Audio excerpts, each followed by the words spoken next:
Assalamualaikum warahmatullahi wabarakatuh. Nama saya Mariatul Kiptiah dengan NPM 22742010016665.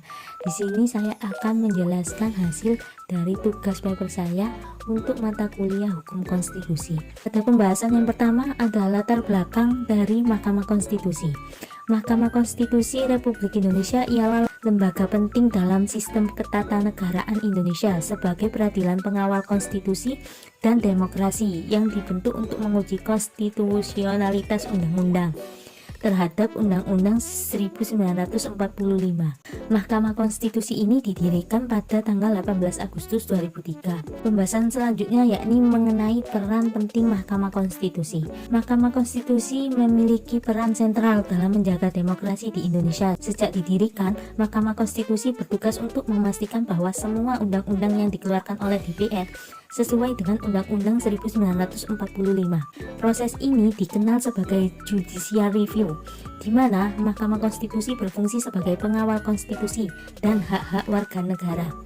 Dengan melakukan pengujian terhadap undang-undang, Mahkamah Konstitusi membantu mencegah penerapan hukum yang dapat merugikan masyarakat. Pada poin kelima, yakni Mahkamah Konstitusi berperan untuk menyelesaikan sengketa pemilu, yang merupakan aspek krusial dari demokrasi. Dengan memberikan putusan yang adil dan transparan, Mahkamah Konstitusi membantu menjaga legitimasi proses pemilihan umum dan memastikan bahwa suara rakyat dihargai. Poin selanjutnya yakni Mahkamah Konstitusi berperan untuk memastikan akuntabilitas lembaga negara. Hal ini tentunya membantu untuk memastikan bahwa semua lembaga negara menjalankan tugasnya sesuai dengan ketentuan yang berlaku dan tidak melanggar batas kewenangan yang telah ditetapkan oleh Undang-Undang 1945.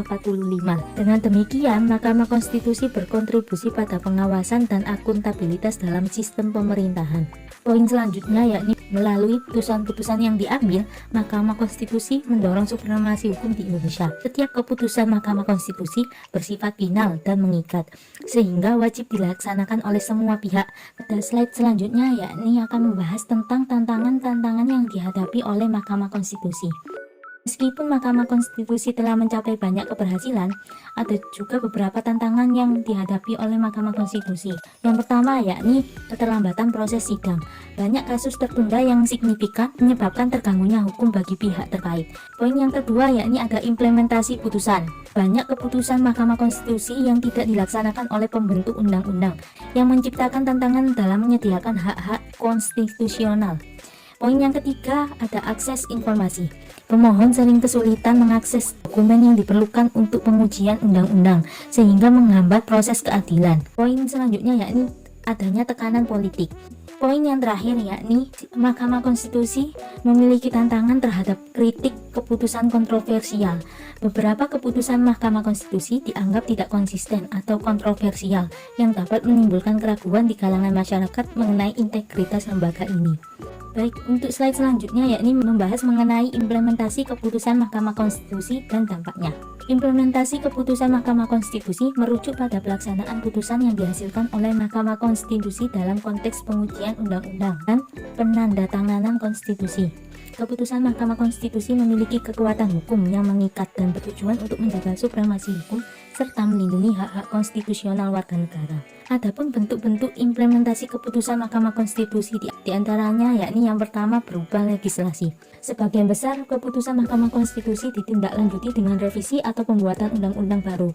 Dari tahun 2003 hingga 2018, sekitar 19% putusan Mahkamah Konstitusi diimplementasikan melalui proses legislasi ini. Yang kedua, yakni kebijakan pemerintah. Keputusan Mahkamah Konstitusi juga diimplementasikan melalui kebijakan pemerintah seperti peraturan pemerintah, keputusan presiden, dan instruksi kepada lembaga terkait untuk menyetujui putusan tersebut. Selanjutnya yakni ada seleksi jabatan publik, di mana kriteria dan prosedur pemilihan pejabat publik dipengaruhi oleh keputusan Mahkamah Konstitusi. Yang terakhir ada proses peradilan. Mahkamah Konstitusi juga memiliki dampak positif dari implementasi keputusannya. Yang pertama yakni ada penguatan supremasi hukum. Poin yang kedua dari dampak positif implementasi keputusan Mahkamah Konstitusi yakni perubahan hukum yang signifikan. Implementasi keputusan Mahkamah Konstitusi dapat membawa perubahan yang signifikan dalam sistem hukum, termasuk pembatalan norma-norma yang dianggap non-konstitusional. Poin yang ketiga dari dampak positifnya yakni meningkatkan perlindungan hak konstitusional. Dampaknya, masyarakat merasa lebih terlindungi dari tindakan sewenang-wenang pemerintah dan mendapatkan jaminan atas hak-hak dasar mereka. Poin yang keempat, mengubah dinamika politik dan pemetaan kekuasaan. Dengan memberikan keputusan yang dapat mengubah arah kebijakan publik atau mempengaruhi pemilihan umum, MK berperan dalam membentuk kekuasaan politik. Hal ini terlihat dari bagaimana keputusan MK dapat mempengaruhi konstelasi politik dan strategi partai politik dalam pemilu. Yang kelima, dampak positif dari implementasi keputusan MK, yakni legitimasi pemerintahan terpilih. Putusan MK yang adil dan transparan dalam menyelesaikan sengketa pemilu berkontribusi juga legitimasi pemerintahan terpilih. Ketika masyarakat melihat bahwa proses pemilu dijalankan dengan baik dan adanya kepastian hukum, kepercayaan mereka terhadap pemerintahan akan meningkat. Selanjutnya yakni tantangan-tantangan implementasi keputusan Mahkamah Konstitusi. Tantangan-tantangan tersebut yakni yang pertama, kekosongan hukum. Banyak putusan Mahkamah Konstitusi yang memerlukan tindakan lanjut legislasi untuk menghindari batasan hukum. Proses legislasi yang panjang dapat menyebabkan tertundanya penerapan peraturan. Poin yang kedua, kurangnya koordinasi. Implementasi keputusan MK seringkali terhambat oleh kurangnya koordinasi antara lembaga-lembaga negara yang terlibat. Maka dari itu, MK memerlukan kolaborasi antara berbagai lembaga negara termasuk DPR, pemerintah, dan lembaga yudikatif lainnya. Misalnya ketidakselarasan antara Mahkamah Agung dan Mahkamah Konstitusi dalam menindaklanjuti putusan yang dapat menimbulkan ketidakpastian hukum. Poin yang ketiga yakni ketergantungan pada otoritas publik. Implementasi putusan sangat bergantung pada kesediaan lembaga publik untuk mendengarkan keputusan MK yang kadang-kadang tidak terjadi. Poin yang keempat yakni bentuk putusan non-self-executing. Beberapa putusan tidak memiliki kekuatan eksekusi langsung, sehingga memerlukan tindakan lanjutan dari legislatif atau eksekutif untuk diterapkan. Poin yang kelima, yakni beban kepentingan politik. Setiap keputusan MK seringkali bersinggungan dengan kepentingan politik yang beragam.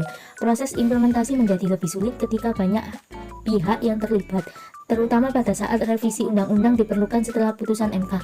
Poin yang keenam yaitu kurangnya kesadaran kolektif. Implementasi keputusan MK memerlukan kesadaran kolektif dari semua aktor negara dan masyarakat sipil. Keputusan MK yang buruk atau tidak konsisten menyebabkan ketidakpatuhan terhadap hukum dan merusak kepercayaan publik terhadap sistem hukum. Masyarakat mungkin merasa skeptis jika mereka melihat bahwa keputusan-keputusan penting tidak dilaksanakan dengan baik. Poin yang ketujuh yakni non-implementasi atau implementasi yang kurang memadai atau yang tidak memadai. Berdasarkan hasil pengawasan internal MK, banyak putusan yang tidak dilanjutkan oleh pembentuk undang-undang. Hal ini menciptakan hukum dan menghambat hak-hak konstitusional warga negara. Dalam beberapa kasus, meskipun ada perintah dari MK untuk melakukan revisi undang-undang, hal tersebut tidak dilakukan secara efektif. Poin terakhir, yakni keterbatasan sumber daya. MK juga menghadapi tantangan dalam hal sumber daya manusia dan infrastruktur untuk mendukung implementasi keputusan secara efektif. Baik, pada slide ini akan dijelaskan mengenai peran Mahkamah Konstitusi dalam menguji undang-undang. Meskipun menghadapi berbagai tantangan, keberadaan MK sebagai lembaga pengawal konstitusi merupakan langkah penting menuju terciptanya negara hukum yang demokratis dan berkeadilan. Selanjutnya yakni kewenangan MK. Kewenangan MK untuk menguji undang-undang diatur dalam Undang-Undang 1945, khususnya pada pasal 24C. Dalam pasal tersebut, MK diberi wewenang untuk mengadili pada tingkat pertama dan tingkat terakhir yang putusannya bersifat final. Kewenangan ini mencakup yang pertama mengadili pengujian undang-undang terhadap Undang-Undang Dasar 1945. Yang kedua yakni memutus sengketa kewenangan lembaga negara. Yang ketiga yakni memutus pembubaran partai politik. Yang terakhir yakni memutus perselisihan hasil pemilihan umum. Selanjutnya yakni proses pengujian undang-undang Mahkamah Konstitusi. Dalam melakukan pengujian, MK menggunakan beberapa kriteria untuk menentukan apakah suatu undang-undang bertentangan dengan UUD 1945.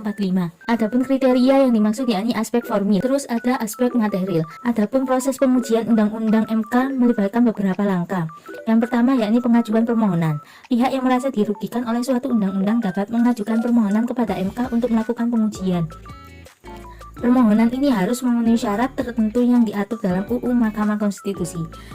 Yang kedua yakni pemeriksaan berkas. Setelah permohonan diterima, MK akan melakukan pemeriksaan berkas untuk memastikan bahwa permohonan tersebut memenuhi syarat administratif. Yang ketiga yakni sidang persidangan. Maksudnya, jika permohonan dianggap memenuhi syarat, MK akan menjadwalkan sidang untuk mendengarkan argumen dari pemohon dan pihak terkait. Dalam sidang ini, Para ahli hukum juga dapat diundang untuk memberikan pendapat. Langkah yang keempat atau langkah terakhir yakni putusan. Setelah mendengarkan semua argumen dan bukti, MK akan mengeluarkan putusan. Putusan ini bersifat final dan mengikat, artinya harus dilaksanakan oleh semua pihak. Beberapa putusan penting dari MK telah menunjukkan keberanian dan komitmen lembaga ini terhadap prinsip-prinsip demokratis. Contoh konkretnya ialah pembatalan undang-undang tertentu yang dinilai bertentangan dengan UUD 1945, seperti undang-undang tentang pemilu yang tidak adil.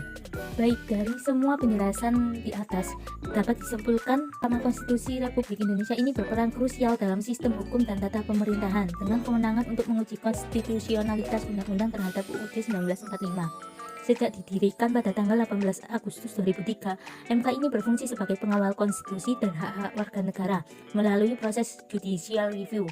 MK bertanggung jawab untuk memastikan bahwa semua undang-undang yang dikeluarkan oleh DPR sesuai dengan prinsip-prinsip konstitusi, serta melindungi hak-hak konstitusional dari peraturan yang diskriminatif. Keberadaan MK sangat penting dalam menjaga keadilan dan demokrasi di Indonesia, sehingga kolaborasi antara MK, lembaga legislatif, eksekutif, dan masyarakat sipil diperlukan untuk meningkatkan efektivitas pelaksanaan putusan MK demi tercapainya supremasi hukum yang lebih baik.